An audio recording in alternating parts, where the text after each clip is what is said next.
Bonjour à toutes et à tous, et aujourd'hui nous allons parler donc d'un sujet qui est très intéressant et vous le connaissez sûrement tous. Je vais vous parler aujourd'hui de l'E3.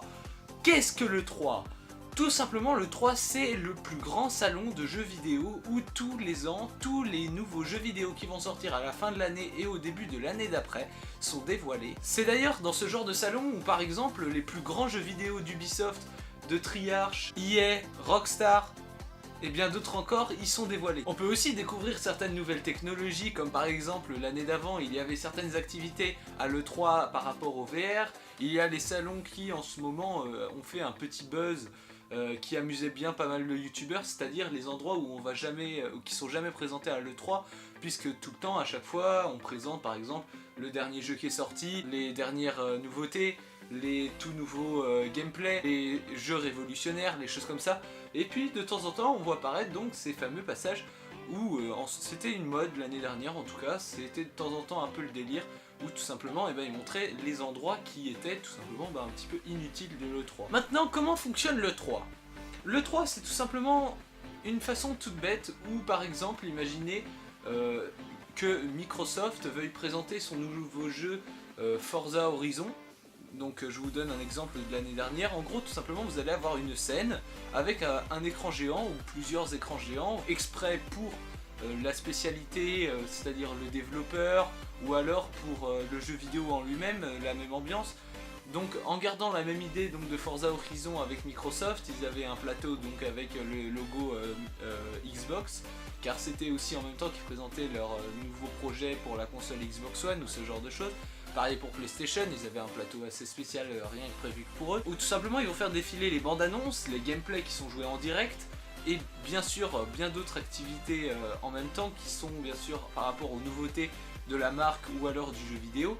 Et c'est ainsi qu'au final on obtient tout simplement l'E3. En gros c'est rien d'autre que des shows pour les jeux vidéo et donc qui amènent la présentation de nouveaux jeux, de nouveaux gameplays, de nouvelles idées autour du jeu vidéo, car tout cet ensemble reste souvent centré sur le jeu vidéo. Bien sûr, qui peut aller à l'E3 ? Souvent c'est à guichet fermé, mais il y a certaines personnes qui peuvent y aller, ou alors ouais c'est sur invitation, mais bon c'est conseillé quand même que ça soit sur invitation. L'E3, tout simplement les personnes qui vont, c'est celles qui ont les moyens pour ceux qui habitent pas dans le pays d'origine, c'est-à-dire en Amérique, ou alors c'est tout simplement des gens qui sont dans le secteur qui peuvent y aller. Ça dure cette année donc du 10 au 15, donc 5 jours, donc il y a quand même 5 jours où l'E3 est ouvert, donc ce grand salon où tout simplement toutes les grandes entreprises qui consacrent du temps sur le jeu vidéo ou quoi que ce soit font leur show. Souvent en France, nous voyons des youtubeurs qui y vont comme Cyprien, Squeezie, d'autres youtubeurs de toutes sortes. Pour terminer cette vidéo, qu'est-ce que j'attends de l'E3 ? L'E3 c'est tout simplement l'un des salons de jeux vidéo que j'aime le plus, tout simplement parce qu'il y a des révélations, de grandes révélations par rapport à des sorties de jeux vidéo. Souvent c'est les jeux vidéo de fin d'année. Comme vous me connaissez, moi j'aime bien par exemple Assassin's Creed, de temps en temps quand ils sont bien faits les Call of Duty, ce genre de choses.